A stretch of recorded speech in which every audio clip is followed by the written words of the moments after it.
Hi again and welcome back to Live at 11. We're certainly glad to see that you stayed with us this morning. Joining us, our friend from Sioux College, Chef John Alderson. How are you this morning? Very good, thank you. Yourself? Very, very well. Thanks so much for coming back to see us. Good to be here again, always a pleasure. What are we making today? Well, today we've got some escargot, some snails. Those are those snail things, That's huh? right, and I've got some in a small bowl here.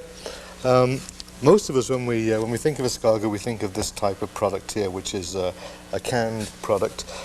These aren't real attractive, John. Not really attractive to look at. No, they're really not. They're really not. Do you have to acquire a taste for it, or do you have to kind of look beyond the looks of an escargot? The taste is quite bland, really. Really? Escargot. That's why we always use a fairly strong sauce with them. Oh. The taste itself, it's not a strong taste, but the sauce. You know, we used to always serve these with garlic, put in the shell with garlic butter and baked in the oven. We're getting away from that, not using the original shells too much. For one thing, we get them mostly canned, and we had to buy the shells separately. Really? Then we put the canned snails back into the shell. So that's a lot of work, right? And then what was happening as well was that people would want the shells as souvenirs, so we didn't ever get them back to wash them in the kitchen to use them again. And the shells cost more than the snails. So it got real complicated. And then also the Department of Health quite rightly told us that the shells were not really good to be re-washed because of the convoluted shape of the shell. Oh. The butter would be stuck inside them, so they're not very healthy to use. Clean. Yeah, so we're not using shells anymore. So now, you know what, if you order them in the restaurant and you see a shell attached, should you be leery, or is it okay at this point? You could certainly ask questions. If ever there's if you, for example, said, maybe we take the shells home as souvenirs, and there was a question about that, then you can be certain the shells are being re-washed, which does cause a health concern. Oh, okay, that's a great hint. Surely the shells can be washed, but not adequately to get everything out of them. This was the problem the Department of Health was having. Okay. But many of the escargot we buy today, canned escargot, is imported from China, from mainland China. These are actually French ones, which are slightly smaller. The Chinese ones are larger, but the French ones still have the idea of being a better quality. I'm going to serve these today with a nest of fresh vegetables. Here I've got some leek cut up in a very fine julienne. That's what we call these little strips, a julienne cut. I've got some carrot here, again cut in a very fine julienne, some red pepper and some rutabaga. Colors, John. Yeah, that's what we want, the colour combination. You know, as I've done before, we make the little pearls, little rounds of vegetable. Yes. These just cut up in strips. And again, all we've done with these is cut the fresh vegetable up in strips and then dipped it into boiling water and out again into cold water to bring its colour up really high. Okay. These are dipped once into hot water, boiling water, and right into cold water. Then we end up with this very brilliant colour.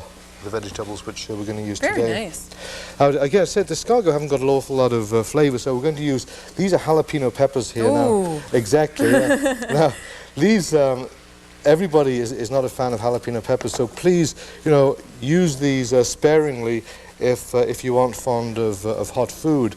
But if you enjoy hot, spicy food, then put in as many as you feel. As a cook, I think that's probably always an issue if you're having a dinner party. Now, in regards to that, should you actually ask your guests what kind of spices they like? Depends how well you know them. If you know them well, then you know what their eating habits are. But this is always a concern when you were having guests. And in the restaurant business, when we're catering to banquets, we're always careful to avoid certain dishes. On a banquet, we'd never serve roast lamb, for example. Because not everyone likes exactly. lamb. So with jalapenos, unless you know your guests very well, use them sparingly. Okay. But in our house, we like lots of hot foods. So, oh, really? Yeah, so I'm going to cut these up. Even though you enjoy hot jalapeno peppers, you might want to cut them in fairly small pieces so you don't get astonished by a large piece of hot pepper in your mouth. And begin to tear up at dinner. I'm just going to use half of one of these like that, so we're not going to have too much of it.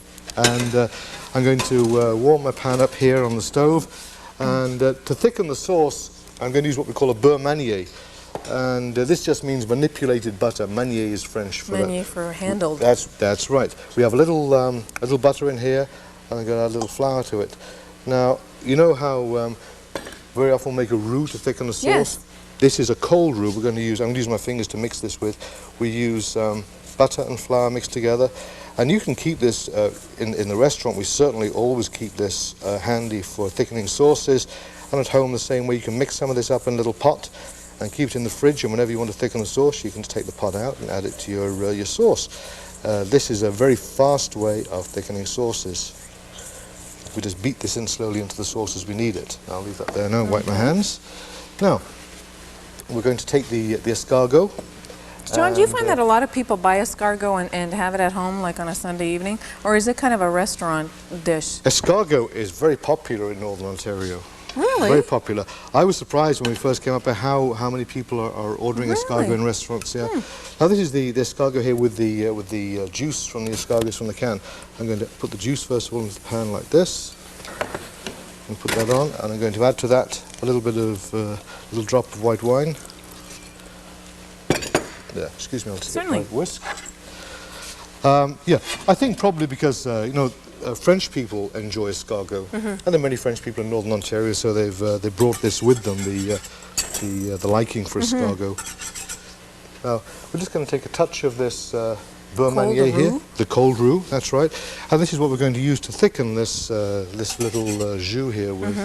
Now, are you waiting for it to boil? That's right, to boil, and then you just take this cold roux in your hand, this beurre manier, and you put a touch in like that, and just stir it like this. Oh. And this adds not only the thickening from the flour, the richness from the butter.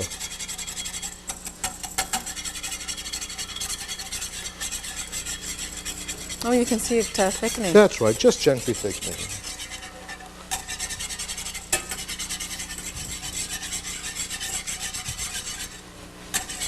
Not too much, just like that. Now, should you do it slowly and with very little at a time? So you know how much to use, that's right. Okay. Now a touch of pepper.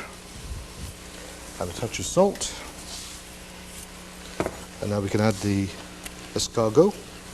And we're assuming, of course, that this is on a fairly high heat? That's right, that's right. Now for the vegetables. How can you tell when they're cooked? Oh, they are cooked, in the can they're cooked. Oh, I see. Just to warm them up. Oh, now if they were fresh, and fresh escargot are available, if they were fresh, they take a long time to cook. Oh, really? Oh, yes, yes. I'm going to put my vegetables in here. Now you can add these all together or separately or anyway. Like I'm mixing these all together today because we only have one pan. Sure. You do whatever you can, right? That's right.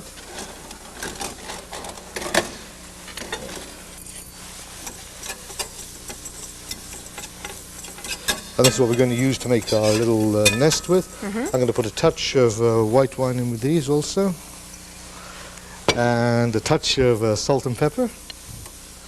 Now, obviously, these are sliced so thinly that it's not going to take a long time, right? Excuse me, I'll get my tweezers here. There we go.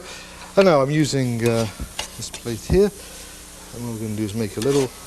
See how nice the colours look? Very nice.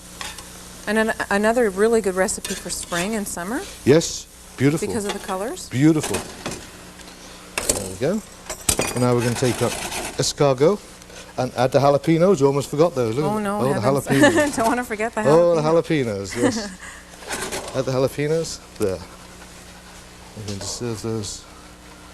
And of course, I guess, as you keep the escargot with the roux in it on the heat, it becomes more and more thick? Oh, yes. Excuse me, I'll put that down there. And just a little parsley maybe on top as well.